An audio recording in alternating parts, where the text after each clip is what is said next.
Hello, Cynthia Harrison here. This sharing is quite serious, really, because I've mentioned in some of my posts around so many very awakened people and spiritual teachers suiciding. And people close to me, it baffles me in one aspect, and I can see it clearly in another aspect. On what I call the human aspect, I see their struggle with these invisible, like shadow forces. And I'll go into that a bit more soon around how neurobiology is impacted at these times, and probably will make a little bit more sense of why I tend to talk about stress and trauma and regulation or affect regulation and alignment and conscious evolution and awakening and ascension and things like that, and how these all go together. It's all the same thing to me, just at different levels of perception, and where you're at, you'll be able to see clearer and clearer. Interestingly enough, I had in this last week numerous people speaking about their PTS or post-traumatic stress, their depression, they're struggling with life, and they're very awake. They're really onto it, onto life and moving forward. And we're seeing this sort of setback in how they're feeling emotionally or physiologically. And there's numerous levels to that. And depending on which one you want to look at, it's a whole teaching in itself.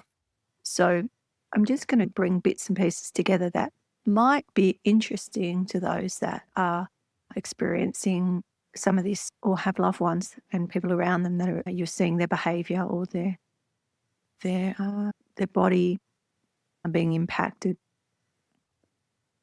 Yeah, as I said, been talking to a lot of people and just put my hand out to say, hey, if you're having some issues, give us a hoy, because there's no reason for you to have to suffer in silence or alone. And usually when you're enlightened as to the why and how you can respond to that, it pulls you out of the fear response, and you can see more clearly in how you can move forward.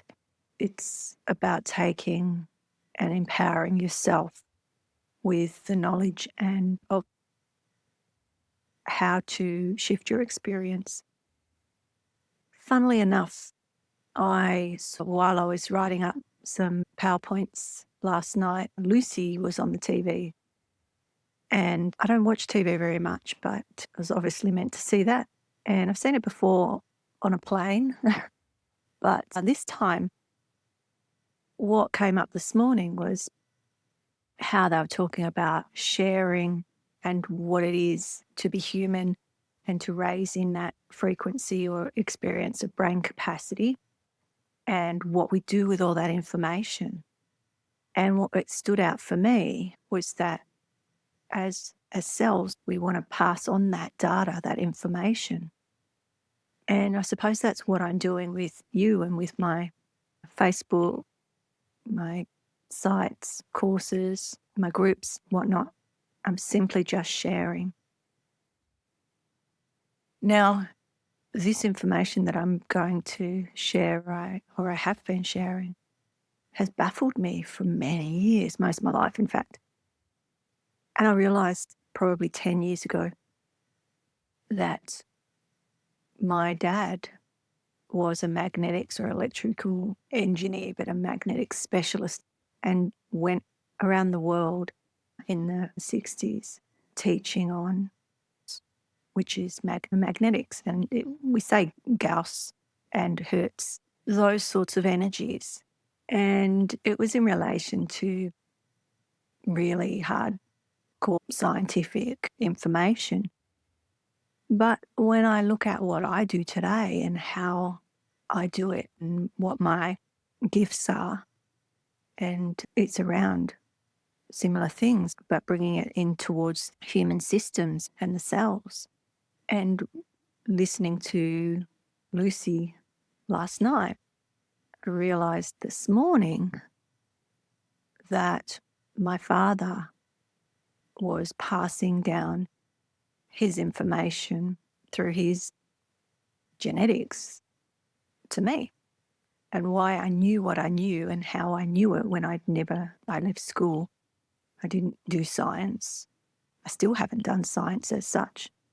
I have knowings and I get downloads of information that I don't even understand half the time. So this is part of that. Although when it comes to stress and trauma and the human system, I have gone on and basically studied the human pretty much inside and out through anthropology, social work, behavioural therapies, sensory motor stuff, working in hospitals, all sorts of things, being an energy medicine practitioner. So looking at the different human systems and how they impact us. All right, so we have the sharing of information and how we offload that information, and that's why we're here. We're sharing about different humans, people, and how they're experiencing extremes in their lives specifically, in their bodies.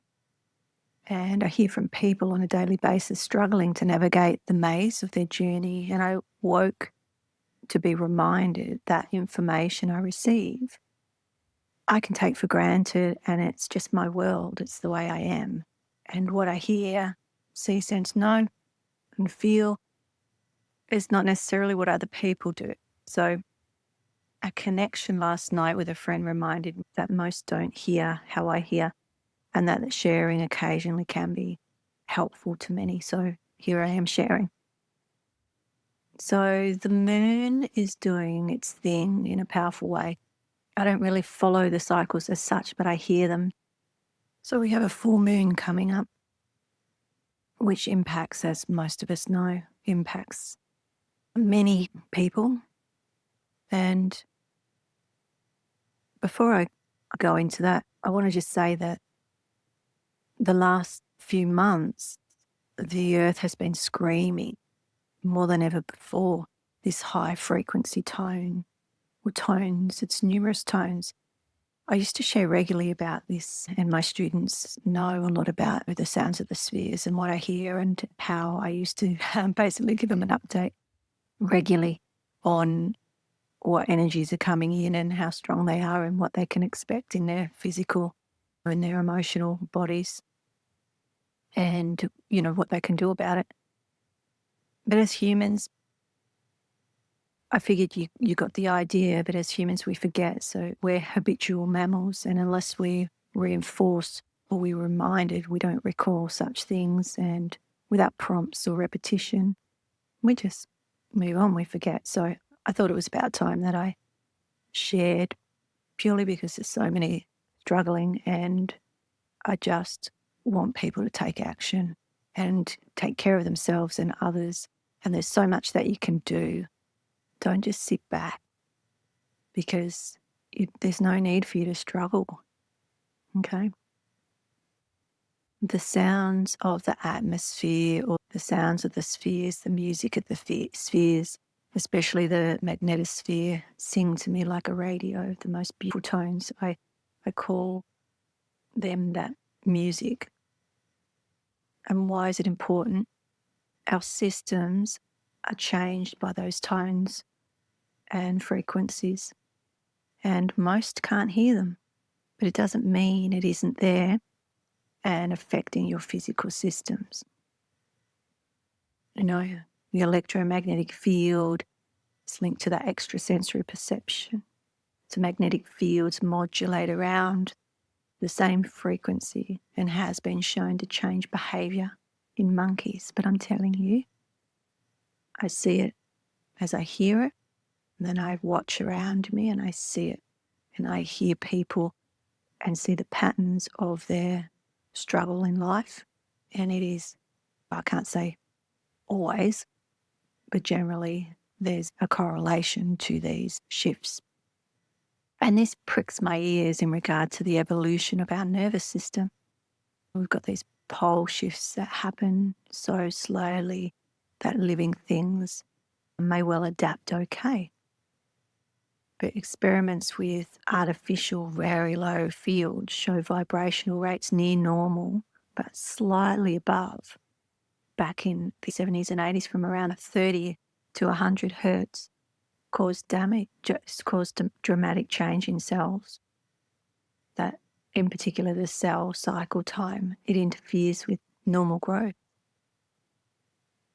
So a guy named Ivanhoe proposed a direct link from the magnetic field through the growth hormone regulator pathways in the brain to account for our sharp evolutionary gain, human evolution, and how we got smarter and smarter, basically, our brain, our heads got bigger. He suggests that part of the hippocampus acts as a transducer of electromagnetic energy. And another part of the brain, Ammon's horn, an arch with one-way nerve traffic directed by strong current. They read out variations of the field strength, feeding via the phonics of to the hypothalamus and then the pituitary, where growth hormone and so much else is produced. And it's interesting because these parts of the brain are actually significant on a high spiritual level in our very high activation from the ajna above. So the most powerful shaper of our development may turn out to be the subtlest, a force that's completely invisible to most. Okay, we're going in. So the point of me writing this is that it's this subliminal stress, these fields from solar and magnetic storms affect the human mind. There is so much research out, but to just break it down a little bit, and when we look at we have a steady field, there's no change.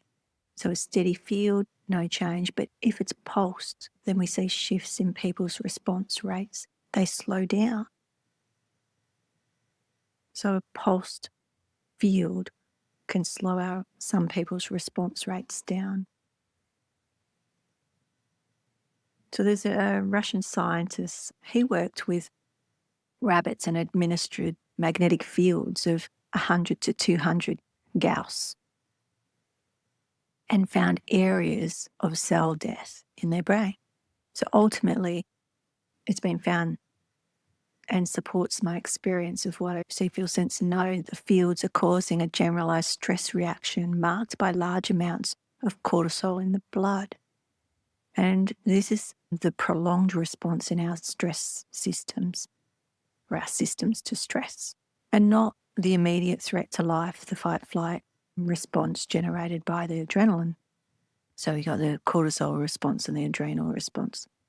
So if the stressful condition, hormone and immune levels decline further, and the stress decompensation sets in, meaning more susceptible to disease and malignant growth and illness, the stress response, the immune system. But a biophysicist found effects of ELF magnetic field of 200 Gauss or 50 hertz on the endocrine system. So this is crucial to why I'm sharing. So there is a slow stress response as discussed above.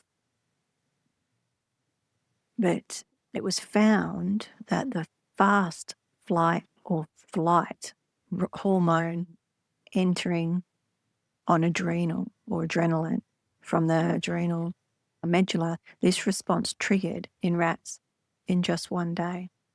So there, like I said, there's that slow cortisol response or there's fast adrenal response. So this is talking about the fast one. And on rats in just one day, and the hormone levels didn't return to normal for up to 2 weeks. And I was talking about this, it's actually earlier this week, to a client and saying, years ago when I worked for an organisation, I used to say to my boss that we needed another way of easing into our holidays or our time off, because in social work and case management, child protection, all of those sorts of jobs, high stress, high burnout.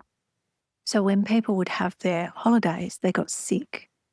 And the reason is that their body would go, we can stop now. And when they stop, you actually feel the real level of where your body's at. So you feel how tired you really are. And because of the impact to the immune system, it's okay, bam, and you get sick. Or you're so tired you can't even be bothered doing anything on your holidays. So I had this idea of easing into the holiday and just gradually maybe doing less hours building up to the holiday, and then have your holiday and then come back into work. They laughed at me, but most of my stuff's before its time. This prolonged response in our systems is stress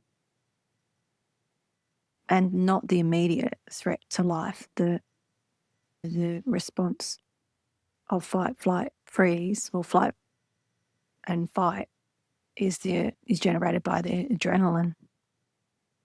So in the stressful condition persists, our hormone and immune levels decline further. So back to these rats, and their hormone levels didn't return. And there was also insufficient insulin and a rise in their blood sugars at the same time, all related to illness. So we have known this for so long. And in 1976, so this one is the Naval Aerospace Medical Research Lab, and found that slow stress response in rats from very weak electric fields, as low as 5,000ths of a volt per centimetre. They found that what such a field vibrated in the ELF range or ELF range, they increased levels of the neurotransmitter in the brainstem. This was, in a way, what activated distress signals subliminally. So without the animal being aware of it, and the animal is us as well. It's just different rates, different numbers really. So the interesting part was that the fields used at the time were similar to general office background noise, overhead lighting, computers and equipment. So we're exposed to this stuff daily. We know the dangers of being near high voltage power lines, since the ELF field changed the norepinephrine levels in rats, and since depletion of this neurotransmitter in certain brain areas was a clinical sign of depression, the connection seems plausible. In old research, it was pondered that if suicide was seen as a sign of depression, what if it was mapped in relation to the high voltage power lines? And this was done in the 80s by Rockmans and Marino. And it was found that 22% high average of suicide and areas with the strongest fields contained 40% more fatal locations than others. The primary effect of electromagnetic energy on the endocrine system appears to be the stress response already described, and this is the key to what I'm talking about. Another link to the bio-lock interface and stress response was at the Battle Pacific Northwest Lab in Washington in the 80s, where it was found that weak 60 hertz electric field cancelled the normal rise in production of the ideal gland hormone melatonin, the main hormonal mediator of biocycles. We can expect the abnormal signals to disrupt biocycles. Such disruption will trigger generalized stress response, so that the wrong timing signals would likely throw off the mitotic cycle time of every cell, interfering with growth process in the body. So a number of factors can trigger this adrenocortical stress reaction, and it involves the release from the adrenal glands of specific hormones, mainly corticosteroids, which metabolize the body against germs. So the stress response always activates the immune system. When this response is continual or repeated, the response enters a chronic phase and resistance declines and becomes exhausted. And what I was saying, you just become exhausted. So we can go adrenal fatigue and adrenal exhaustion, but that's another talk. I'm going to that another day. So it's a decrease in the ability to fight infection and such. So electromagnetic energy isn't continuously perceived and tricks the immune system into fighting a shadow. It tricks the immune system into fighting a shadow. So due to all the false alarms, the body becomes less and less able to fight a real fire or threat. So bacteria metabolism changes. This is a pretty cool research, again in the 70s, and again by Russians. All this stuff was hush-hushed back in the day, but it's all available now. And I'll try and pronounce the name. Chasova reported the results of exposing 13 standard strains of bacteria, including anthrax, typhus, pneumonia, staphylococcus, to electric and magnetic fields. And after accounting for magnetic storms, ionospheric flux, and other variables, she found that an electric field only a little stronger than that of the Earth's background, stimulated growth bacteria and increased the resistance to antibiotics. And when they looked at the magnetic field, it inhibited the growth of the germ, but it still enhanced resistance to antibiotics. The importance was every field had an effect. So we have a double challenge. We're looking at weaker immune systems and stronger disease. But back to my original point of this post was that the Earth, the Schumann resonance, has recently hit 120 hertz. And the last time we experienced that was back in the 80s. And I've talked about the Schumann resonance. I've done many posts on my different groups. But it links to the hertz that the brain runs at, what the Earth is, and when you look at it in regards to spiritual development, I talk about frequency, but some talk about dimensions or planes or octaves. To me, they're frequencies because that's how I hear it. So as we raise in frequency, there's different experience, different abilities, different impacts on the body. So the impact on our system will have aspects of the stress response I've just spoken about, the subliminal stress. You can empower the self. There are many ways to come back and nourish your systems, do your adrenal work, your energy tools and techniques.